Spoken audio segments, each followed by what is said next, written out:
Hello everyone, welcome to Study Time Only में आपका स्वागत है। और आज ट्यूसडे 5 मई 2020 और द हिंदू वोकेबुलरी डिस्कशन में देख लेते हैं आज हमारे कौन कौन से वर्ड्स हैं जो हमें डिस्कस करने हैं। तो यहाँ हमारा फर्स्ट वर्ड है इनेमिकल। ये एक एडजेक्टिव वर्ड है। इसका मतलब होता है विरोधी, मतलब अनफ्रेंडली, हॉस्टाइल। सिनोनिम्स क्या है इसके? Hostile, unfriendly and antagonistic. Hostile का मतलब होता है दुश्मन, मतलब कि जो हमारे अगेंस्ट हो, जो हमसे फ्रेंडली ना हो, ठीक है। और अनफ्रेंडली का मतलब हो जाता है जो हमारा फ्रेंड ना हो, मतलब वो हमारा दुश्मन हो, वो हमारे बारे में अच्छा ना सोचता हो, वो हमारे अगेंस्ट हो।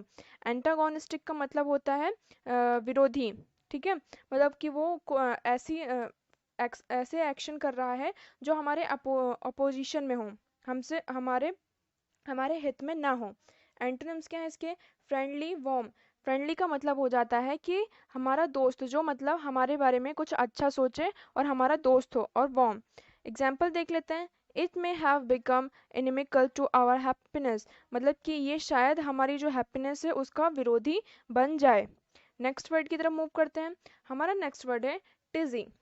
ये एक नाउन वर्ड है। इसका मतलब होता है घबराहट, a state of nervous excitement और एजिटेशन। मतलब कि ये एक ऐसी स्टेज आ जाती है जब हम बहुत नर्वस हो जाते हैं, ठीक है, किसी चीज़ को लेकर, या फिर बहुत ही ज़्यादा परेशान हो जाते हैं, बहुत ज़्यादा मतलब गुस्सा आने लगता है। तो उस सिचुएशन को हम बोलते हैं टिजी, ठीक है, मतलब घबराहट। सिनोनिम्स क्या है इसके? एक्रीमनी, एनिमोसिटी एंड अनोयंस। एक्रीमनी का मतलब होता है बिटरनेस, मतलब कि, और इल फीलिंग, मतलब हम अच्छा फील ना कर रहे हों।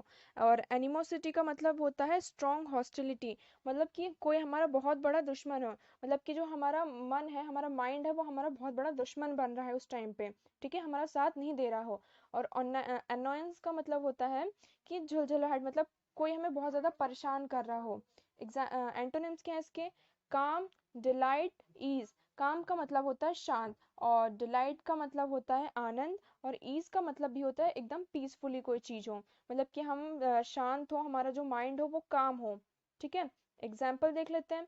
हर mother was in a tizzy over Liz divorce, मतलब कि उसकी जो मदर थी, वो लिज का जो डाइवोर्स होने वाला था उसको लेकर बहुत ज्यादा परेशान थी, बहुत ज्यादा घबराई हुई थी। नेक्स्ट वर्ड की तरफ मूव करते हैं। हमारा नेक्स्ट वर्ड है कवर्ड। ये एक एडजेक्टिव वर्ड है। इसका मतलब होता है प्रच्छन्न। मीनिंग देख लेते हैं। नॉट ओपनली एक्नॉलेज्ड और डिस्प्लेड, मतलब कि किसी भी चीज को ओपन करके ना रखना, ठीक है, किसी चीज को डिस्प्ले करके ना रखना। सिनोनिम्स क्या है इसके? सीक्रेट, फर्टिव, फर्टिव, क्लैंडस्टीन और सस्पिशियस, ठीक है। तो सीक्रेट का मतलब हो जाता है कोई चीज सीक्रेट है, और फर्टिव का मतलब होता है गुप्त, मतलब कि हमने उस चीज को गुप्त रखा है, लोगों से अवॉइड करके रखा है, लोगों से छुपा कर रखा है। और क्लैंडेस्टिनस का मतलब होता है गुप्त, मतलब चीजों को छुपा के रखा है। और सरहपेटिस का मतलब होता है कि छल करना, मतलब कि हमने किसी के साथ उस चीज में हमने उसका साथ नहीं दिया है, हमने उससे चीजें छुपाई हैं। एंटोनिम्स क्या है इसके? ओवर्ट, अवरबोर्ड। ओवर्ट का मतलब क्या होता है? प्रकट करना, मतलब किसी चीज को ओपनली सबके सामने रख देना। और अवरबोर्ड का भी मतलब होता है ऑनेस्टली सबके सामने चीजों को रख देना ओपनली। एग्जाम्पल देख लेते हैं। Every measure both overt and covert is being taken against terrorist, मतलब कि जो टेररिस्ट है उनके अगेंस्ट ओवर्ट एंड कवर्ड दोनों प्रकार के मेजर्स अपनाए गए ताकि वो अपना सच सामने ला सकें। तो अभी जो हमने 3 वर्ड्स डिस्कस किए हैं उनके सेंटेंस मेक करके आपको कमेंट सेक्शन में हमें बताना है। नेक्स्ट वर्ड की तरफ मूव करते हैं। हमारा नेक्स्ट वर्ड है एस्ट्यूट। ये एक एडजेक्टिव वर्ड है। इसका मतलब होता है चतुर। मीनिंग देख लेते हैं। Having or showing an ability to accurately assess situation or people and turn this to one's advantage, मतलब कि ऐसी एबिलिटी शो करना जिस सिचुएशन में कि मतलब वो किसी को फायदा दे सके, ठीक है, और नुकसान भी दे सकती है वो। इसके सिनोनिम्स क्या है इसके? श्रुड, शार्प, शार्प विटेड, एक्यूट। श्रुड का मतलब होता है चतुर, ठीक है, मतलब जिसके पास किसी भी चीज को जज करने की, किसी चीज को सॉल्व करने की एक अच्छी शार्प पावर हो, मतलब उसका दिमाग बहुत चलता हो। शार्प का मतलब तो तेज होता है, और शार्प विटेड का मतलब होता है तेज अक्ल वाला। ठीक है, उसका दिमाग जो है जैसे कोई सिचुएशन आ जाती है, क्रिटिकल सिचुएशन आ गई है, ठीक है, तो उस टाइम पे अच्छा चलता हो। और एक्यूट का मतलब होता है तीव्र। ठीक है, एंटोनिम्स क्या है इसके? स्टूपिड, मतलब कि उसका दिमाग बिल्कुल नहीं चलता, वो स्टूपिड मतलब पागल है। Example, a good leader must be an astute जज ऑफ एबिलिटी, मतलब कि एक गुड लीडर को उसकी जो एबिलिटी होती है गुड लीडर की, वो एस्ट्यूड होनी चाहिए, मतलब वो चतुर होना चाहिए। लीडर है वो चतुर होना चाहिए ताकि वो चीज़ों को अच्छे से जज कर सके। नेक्स्ट मूव करते हैं। हमारा नेक्स्ट वर्ड है फ्रिवलस। ये एक एडजेक्टिव वर्ड है, इसका मतलब होता है तुच्छ। मीनिंग देख लेते हैं। Not having any serious purpose और वैल्यू। ठीक है, मतलब किसी भी चीज का कोई सीरियस पर्पस और उसकी वैल्यू ना होना। सिनोनिम्स क्या है इसके? Flippant, glib, वैगिश।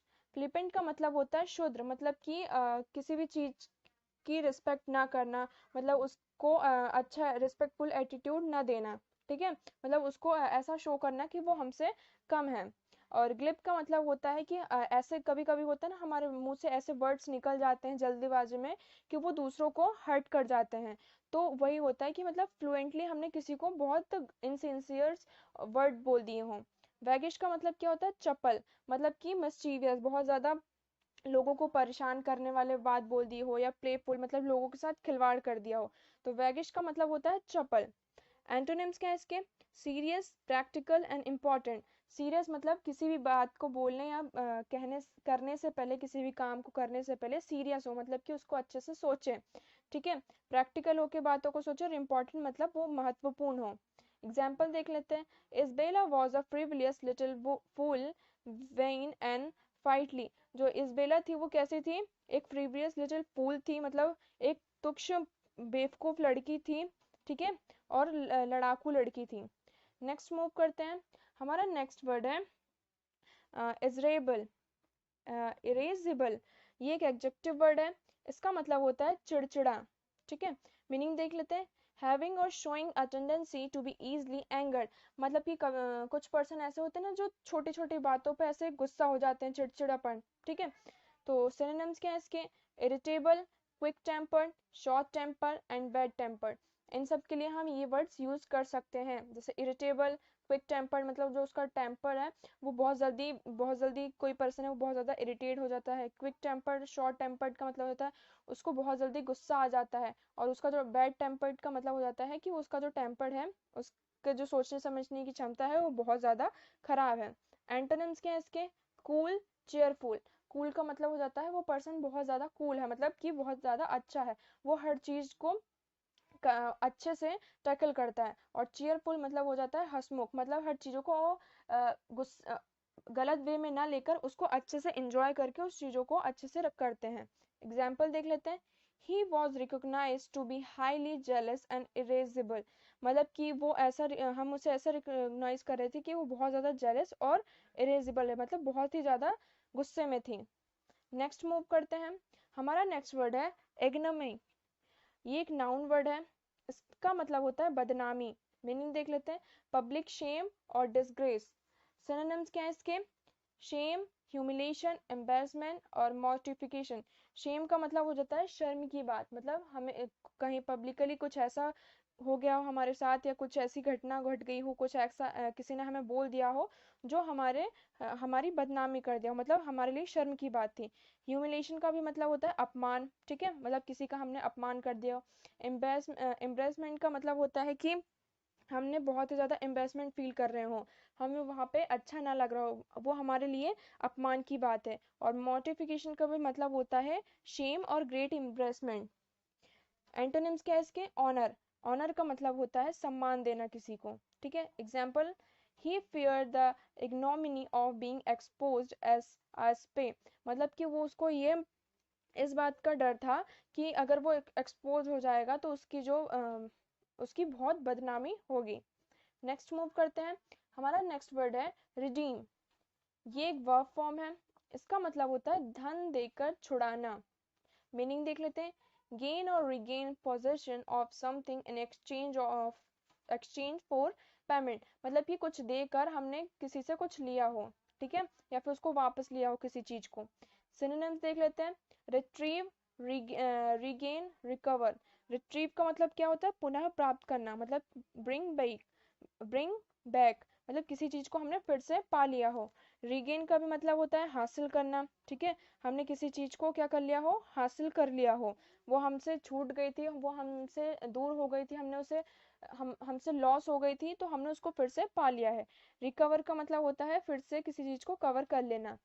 एंटोनिम्स क्या है इसके? Forfeit, loose, abandon.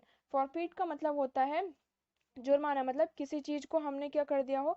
फाइन देना हो हमें उस चीज के लिए, ठीक है, हमें हमसे कोई चीज जो है छूट रही हो, हमें हमसे मतलब हम किसी चीज का त्याग कर रहे हो। लॉस और अबेंडन का मतलब होता है त्याग करना, मतलब हमने कंप्लीटली गिव अप कर दिया हो। यूज देख लेते हैं।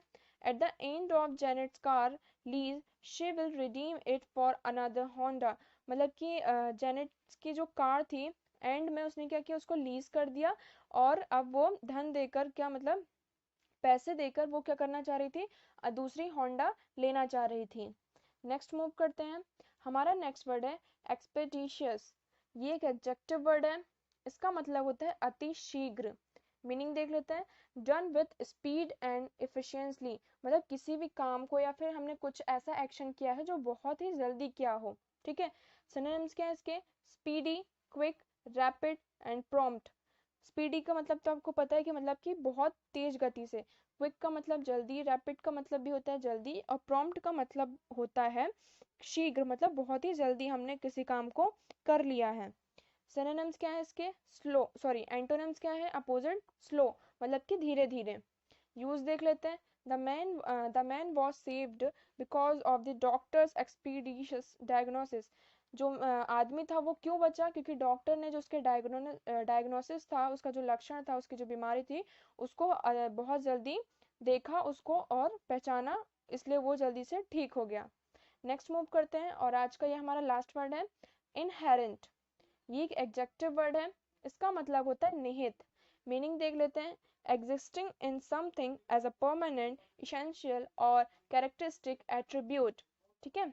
सिनोनिम्स क्या है इसके? इंट्रिंसिक, इनेट और फंडामेंटल। इंट्रिंसिक का मतलब होता है आंतरिक, मतलब कि जो चीज नेचुरली हो हमारे अंदर, ठीक है।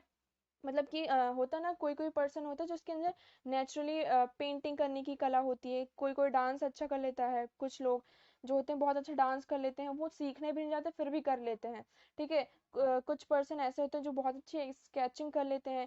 तो जो हमारे अंदर नेचुरली हो उसको बोलते हैं आंतरिक, मतलब इंट्रेंसिक। इनेट का मतलब होता है जन्मजात, मतलब जब हम पैदा हुए थे वो चीज तब से ही हो हमारे पास। वो कोई क्वालिटी हो सकती है, वो कोई एक्शन हो सकता है, वो कोई आर्ट हो सकता है, वो कुछ भी हो सकता है। फंडामेंटल, ठीक है। एंटोनिम्स क्या है इसके अपोजिट? सुपरफिशियल, एक्सट्रानियस और एक्सटेंसिंग। सुपरफिशियल का मतलब होता है ऊपर ऊपर से, मतलब वो हमारे अंदर नहीं है, मतलब वो ऊपरी दिखावा है, ठीक है। एक्सट्रानियस का मतलब क्या होता है? बाहरी, जो चीजें इररिलेवेंट हो, बाहर की चीजें। और एक्सट्रिंसिक का मतलब भी होता है बाहर की चीजें, ठीक है। जैसे ह्यूमन बॉडी होती है, तो हम उसमें बाहर के पार्ट्स देख सकते हैं, तो वो हो गया एक्सट्रिंसिक। और इनेट और इंट्रिंसिक का मतलब क्या हो जाता है? जो हमारे अंदर के बॉडी पार्ट्स हैं, जैसे हमारे लंग्स, हार्ट, तो इनको हम नहीं देख सकते, तो ये क्या हो गया? इंट्रिंसिक। यूज देख लेते हैं। Even as a youngest, Janice showed she had an inherent talent to be a great singer. Youngest youngest age पे, मतलब कि इतनी छोटी सी एज में ही जो जानिका थी उसने क्या किया? उसने अपनी ग्रेट सिंगिंग का टैलेंट सबको दिखाया, मतलब उसके अंदर एक ग्रेट सिंगिंग का टैलेंट था। तो ये थे हमारे आज के वर्ड्स। कमेंट सेक्शन में आज हमने जितने भी वर्ड्स डिस्कस किए उनके सेंटेंस मेक करके आपको बताना है, और वीडियो को शेयर करना है, लाइक करना है। और अगर आपको कोई भी क्वेरी हो तो आप कमेंट सेक्शन में हमसे पूछ सकते हैं। Thank you so much for the discussion.